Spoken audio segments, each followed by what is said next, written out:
Okay, good morning. Good morning. Okay. How is the sound quality? Good. Good. Okay. Okay. Is there noise in the background, or is the sound coming through clearly? I just wanted to say hello. It's Emily. Hi, Ellen. Hi, Rabbi. Hi. Good morning. How is the sound quality? Is there a lot of background noise, or can you hear me clearly? No, you're fine, and I'm going to mute it Okay. so you don't hear Okay. me. Okay. Fine. Very good. Okay. Yeah. Okay. So just let me know if there's any issues with the sound, because we'll continue this way as long as it's working. Okay. Let's try to make sure that you get a good listener experience. Okay. So, okay. So the topic of this class is preparing for Passover, because it's an easy thing to talk about. Because there's so much to talk about that we can really keep ourselves busy for a couple of weeks on this topic. Well, you prepare for Passover in different ways. I just saw a text from someone who said that they're preparing in their mind for Passover. So that's an interesting point, but probably an important one. Some of our preparations should be in our minds, but a lot of our preparation actually takes place with our bodies. There's a very strong physical and technical aspect to it, but we shouldn't overlook the mental and spiritual aspect of it. So hopefully we can address both. There's an author, a 20th century rabbi, who wrote a lot about education and self-improvement, and he had a theme which is based obviously on Torah sources. The theme was planting and building. These are parallel terms that we find a lot. For instance, in the Shemona Esrei, our daily prayers, we have two blessings where we request, one is the rebuilding of Jerusalem, and we talk about God as the builder of Jerusalem. We also request the redemption. We talk about God causes the salvation to sprout. So we have this concept, even the way God manages history. There's a process of planting and a process of building. It's true in education. It's true in self-development. The building is what we do brick by brick. It's the technical manual process in terms of, to quote an author, you can build an extension on your house, but no matter how much effort you put into it, your apartment will never grow another room unless you physically build it exactly to specifications. And planting is something else entirely. It's you put a seed in the ground and you water it, and then nature takes its course. Or if you believe, nature is just a term. Of course, we have a different view of what's really happening, but nature is the way, the pattern with which God runs the world. But we use both of these processes. So much of what we think of, especially when we think about a holiday like Passover, is very much in terms of the building process. We got to build our shopping list, stock our pantries. We got to clean our house, and there's a lot of technicality. We got to search for the crumbs, and we have to a lot of planning, a lot of logistics. Very technical, very almost mundane, very hands-on, roll up your sleeves and scrub kind of thing. And then there's the planting aspect, where there are seeds that are being planted. There are ideas, thoughts, feelings, insights, perspectives. These things grow. You can't force these things. And again, it's true about education in general. Whether we're educating ourselves or educating children or students, certain things that we can build. We can build good schedules and good routines, good habits, and even good policies. You can teach your child to say good morning and please and thank you, to wash their hands with soap, and things like that. But then there are things that have to grow. You can teach your child to say thank you, but you can't teach them appreciation. That hopefully sprouts. We plant certain seeds, and sometimes it's the things that we don't even realize that we're planting. Some things are seeded by the wind, by the accidental dropping of a seed, by natural processes. We make a comment, we model something, we act in a certain way, or we don't do a certain thing, and people see it, pick up on it. And the Torah is designed very much the same way. And again, Pesach is a good example. All of this building and building and building, and we spend days or could be hours, it could be days, it could be weeks preparing, and then we're supposed to sit down at the Seder, and now something is supposed to happen. How does that process happen? We could be too exhausted at the Seder to think about anything, but something is supposed to sprout, something is supposed to grow and emerge out of all of these little actions and these seemingly technical and mundane actions. And it's not a process that we're totally in control of. All we can do is plant the seeds and water them.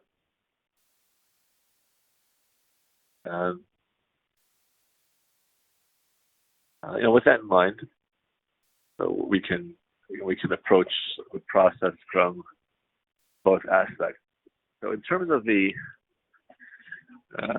overall structure, so the Torah tells us a couple of things about Pesach, and as always, the rabbis expanded it and broadened it, which is their role and their mandate in all aspects of Judaism. The Torah told us to accept the guidance of the Torah scholars who help us take the core, what the Torah says, and to develop it into something that create appropriate boundaries and safeguards, and also enhancement that will help us have a fuller experience. So the Torah tells us a couple of things. It says to eat matzah.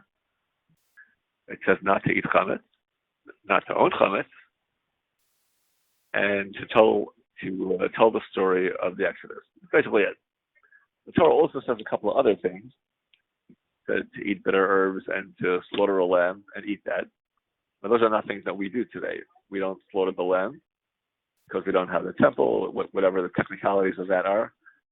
We do eat the bitter herbs, but that's a rabbinic fulfillment at this point, because in the absence of the Passover lamb, we don't have a biblical mitzvah to eat bitter herbs either. It's really supposed to be a package deal. The only thing that biblically remains for us today is eating of the matzah, which is a biblical commandment that's still effective for us, and not eating of the chametz and the telling of the story. Those are biblical mitzvahs. To add to that, rabbis had certain additions. They talked about the 4 cups of wine. That's a rabbinic concept, and the many customs that have accumulated over the years that pertain to the Seder. But that's what it is. So the work that we do largely, really almost entirely, the major work of Pesach from a halachic perspective is the fulfillment of the Torah's command not to have chametz. There's a lot of work in terms of shopping, but that's not really a mitzvah to do all the shopping, just because it's a holiday, and the holidays always involve shopping, and because our diet is more restricted, we have a lot of fun restocking our pantry with a lot of the same things or substitutes for the same thing. And we'll enable us to have a full food experience without the chametz. So what is chametz? The chametz is leaven. What is leaven? So the Torah tells us that if you take flour and mix it with water, one of 2 things will happen. Either the yeast that's present in that dough will ferment and cause the dough to rise, and then we'll have chametz, or it won't. If we get it into the oven quick enough, we'll preempt the process, and then we have matzah. So it's an interesting irony, and I'm sure it's not an accident, that matzah and chametz are 2 sides of a coin. If it can't become matzah, it can't become chametz, and vice versa. So rice, for example, rice will never become chametz, and therefore rice cannot serve as matzah. Even if it does ferment in some fashion, there's rice vinegar and rice wine, but it won't actually be the chametz the Torah refers to. Real chametz can only occur when we have one of the 5 grains. The 5 grains are generally accepted as wheat, barley, oats, spelt, and rye, and those are all things that are familiar to us. Any of these products, this is something which is relevant all year round. These are the products which we will make the bracha of hamotzi lechem and haaretz. It's made into bread. We'll say the berachos hamazon, the grace after meals, if we eat bread made from these products. And we can use them for our Shabbat meals and for all kinds of anything that involves bread. These products can be used and have the laws of bread. Anything else, if you had a rice bread or a corn bread or anything else, it would not have the same. You'd never make hamotzi, but use them for a Shabbat meal. And by the same token, they could not be used at your Seder as matzah, and they can never become chametz. Now, it is the practice of what we call the Ashkenazi Jews, which basically means Jews that came from typically European/Christian countries, they do not eat rice or corn or products of rice and corn or beans on Pesach. Those are all called kitnios. That is definitely not a biblical law, and it's not even what we call a rabbinic law because it was never universally enacted for all Jewish people. It's what we call a custom. It was a commitment that was undertaken by certain communities at certain times. It's still binding, but it comes from a later point in history, and it only governs those communities that adopted those customs. It's interesting that the idea of customs in halacha really isn't based on ancestry. It's really based on place.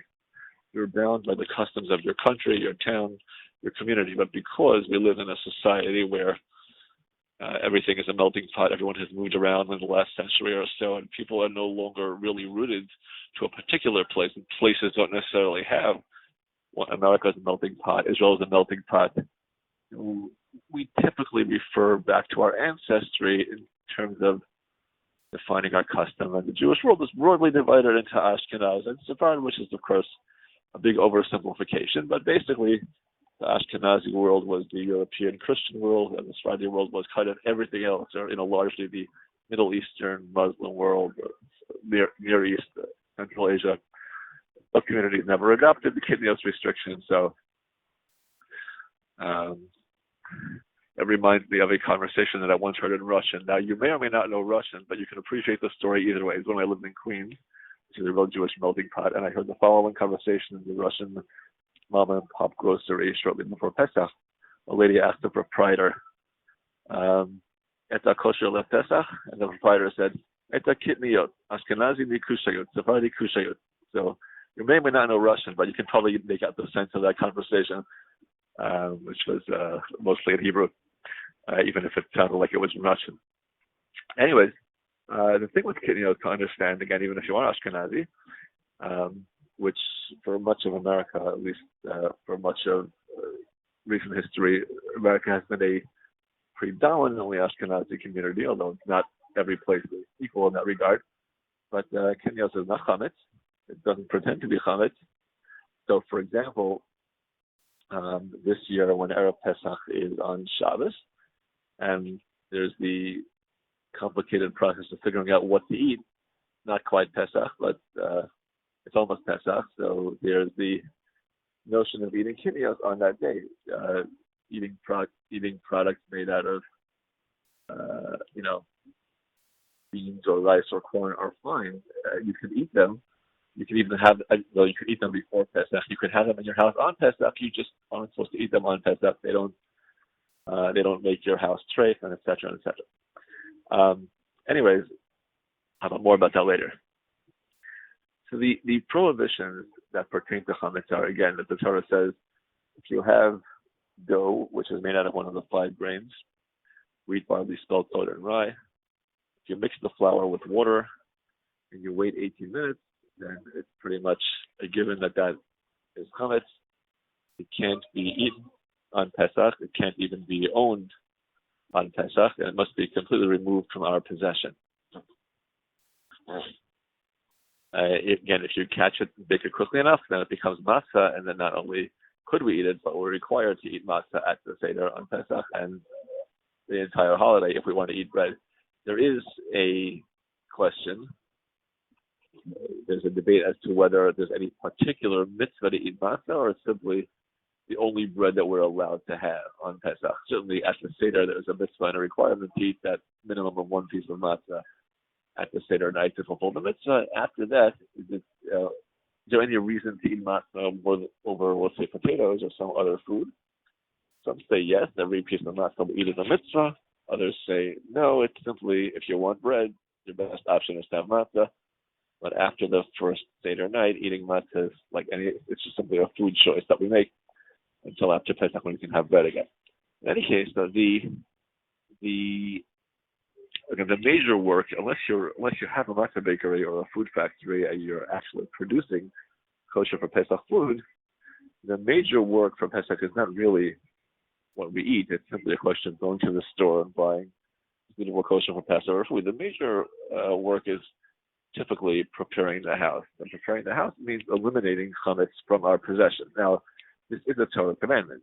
The Torah restricts not only that we can't eat chametz, that we can't own chametz. They say, well, if you can't own it, you certainly can't eat it, which is, yes, sort of true.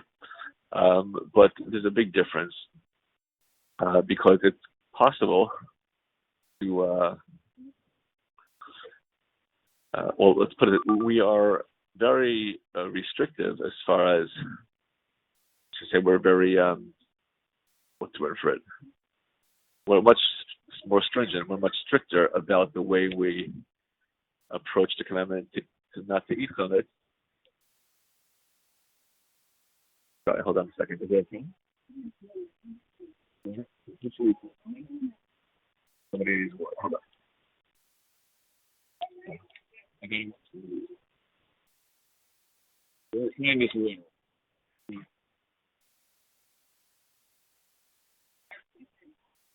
You have water? Okay.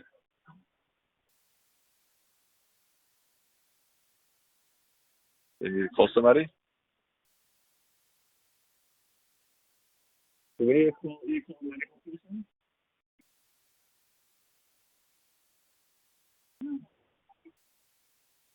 Okay, sorry. It was a woman who needed a little bit of medical attention, but she's being taken care of. Okay. Okay. Pardon me about that. Okay.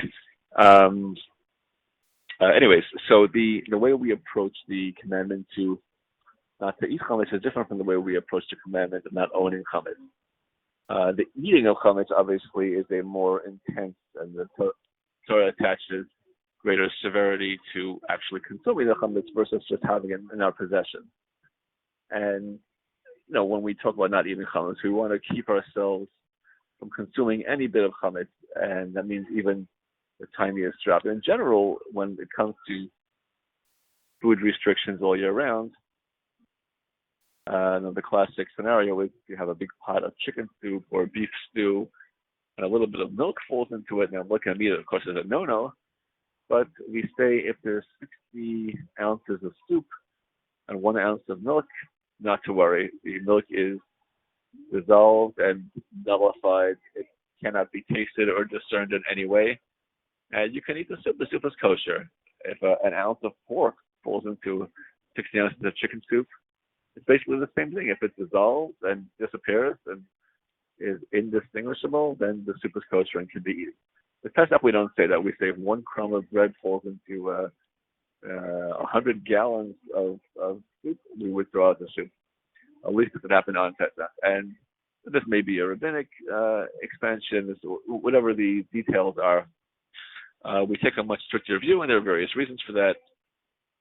So when it comes to eating, it is traditional to take great precautions and care. For example, just as an example, people will typically buy new everything for Pesach. So a new salt shaker and a new containers of oil. Many things you say, well, we don't put salt back in the shaker after we use it, so what's the issue? But one rabbi explained to me, people aren't really aware of what they do in their kitchen. We touch things, we move things around, we pick things up with hands that aren't clean. And again, all year round, we don't make a big deal out of it. There are people who have separate salt shakers for milk and meat, and some people don't. But in Pesach, we do everything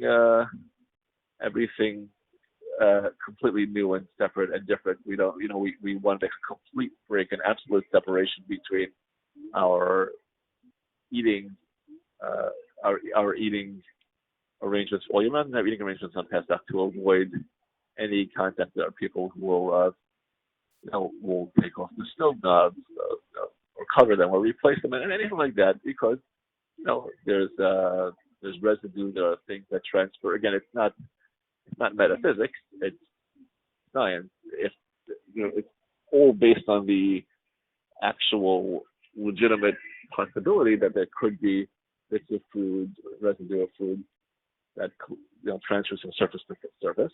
But these are the extent to which we go, and these restrictions mainly apply in the kitchen and the dining room. Typically, any table which food is eaten is covered with the plastic, an extra layer of protection. We don't eat on the same surface that we eat all year round, different dishes. Even if a person had a bin of disposable forks, which you would typically take out a handful and put it on the table, you want to use a new bit for Pesach. Again, not because there's any real, I don't think anyone would say legally required, but who knows what the last person who stuck their hands into that bin, what they had on their hands. As far as the prohibition of owning chametz, again, there's a very time-honored tradition and a lot of history of people going all out in terms of preparing their hands, and scraping away every bit of crumbs and every bit of residue, but that is not required by law. It's not even required by custom or tradition. That's certainly an enhancement, and it can be an expression of extra commitment and passion for the mitzvah, but it's not required, and in many cases it's discouraged because it's excessive and not necessary. What the Torah requires, and everything, the Torah's requirements are often fairly minimal, and it's often we, over the generations, who sort of enhance and magnify those, and that's a wonderful thing. It's an expression of both the care and concern, the seriousness in which we take it, and the love and the passion that we feel for doing the mitzvahs properly. But one must be careful that it doesn't become excessive or over the top. So as far as the chametz and not own chametz, essentially we're concerned with chametz that is either a certain quantity. We call a kazayas, the typical minimal size of eating that we would make a bracha on. A morsel of at least a fluid ounce, or something that would be, even if it were smaller than a kazayas, something which might be edible, which a person might inadvertently or forgetfully come to consume. So let's say a handful of Cheerios. It's not inconceivable that if we left Cheerios on the floor of our dining room, they might find its way onto the table and even into our mouth. A half a cookie, even breadcrumbs. Breadcrumbs have their uses and can find their way into our food, but things which don't look like food and don't in any way have the appearance of food and no one in their right mind would consume are really not considered to be chametz as significant. So all of us we live in large houses, even what we consider to be small houses, small apartments are, if we went back 100 years or 200 years to the communities that our ancestors lived in, they would be palaces in comparison. And we have large interior spaces, lots of nooks and crannies. We have floors and subfloors. We have ceilings, drop ceilings, attics. We have baseboards, and all kinds of areas in our homes where food can get trapped. And again, if it's accessible and there is food in there that can be seen, accessed, and conceivably eaten, again, even if it's not likely, but conceivable, that has to be addressed. So we use vacuum cleaners, whatever tools we have at our disposal to clean our spaces thoroughly. But at the end of the day, we're not required to guarantee that there isn't a single molecule of breadcrumbs in our house. We just need to make sure that there isn't sort of visible, edible chametz, even a small amount, but it has to be visible and edible. Now, you can continually have visible but not that accessible. So sometimes something rolls under the baseboard or in between two shelves that is visible, not that accessible. It may or may not be an issue in that case, because if we can't reach it now, we can't really reach it in Pesach either. But the best advice in that case is to simply make sure that it's not only inaccessible but also inedible. It's not hard to do. Again, modern technology provides us with great tools. The fantastic spray bottle is one of those great tools. You simply spray a little bit of cleanser into that crack or into that crevice, and anything that becomes doused with that liquid will not technically be edible, and therefore, voila, you no longer have any edible chametz. But again, in general, what we're concerned is to make sure that we don't have food in our space. If you live in a home where food is typically restricted to the kitchen and the dining room, then that pretty much all you need to do is clean your kitchen and your dining room. However, and this is one of the places where we do take a little bit of a stricter view, and this goes back to the Talmud, so it's not a recent custom, but it is one of the more stringent aspects, is that any place in our domain, it could be a room in the house, the garage, an office space, any place where we bring food on occasion, and on occasion means even if we brought food once during the course of the past year, if there was one time when we were holding our sandwich and we walked in to the attic to get something or went into the garage to find something. The rabbi said, well, if you went in with food once, you might go in with food again. And they said, and again, this is part of their understanding of human nature, that, it wasn't just now, recently, that with the advent of cell phones and other digital technology, it was true all along. They said, sometimes in the middle of the meal, you need to get something, you walk in, holding a piece of bread, you put down the bread, get the thing you came to get, and then walk out of the room and you leave the bread there. That used to happen centuries ago as well. And he said, again, if it's a place where you might sometimes go, so it could be, in those days they had wine cellars, a place where you might store drinks. He said, if it's the kind of, not if it's a business warehouse, but if it's a place where you might run out of wine during the meal and go in there to get another bottle. So it's possible you went there in the middle of the meal and left the sandwich there. If it's a place where you keep, I think to give an example, essentially of a pawn shop, you have things. And then there's a room where you keep items that people deposit with you. You lend them money. Oh, what if a guy comes to deliver a check to repay the loan, and you're in the middle of dinner? You might go to the back room and get the silver candlesticks and give it back to the customer now that he's paid the debt, and maybe you left your sandwich in the room. So anything like that, if it's conceivable that you left food there,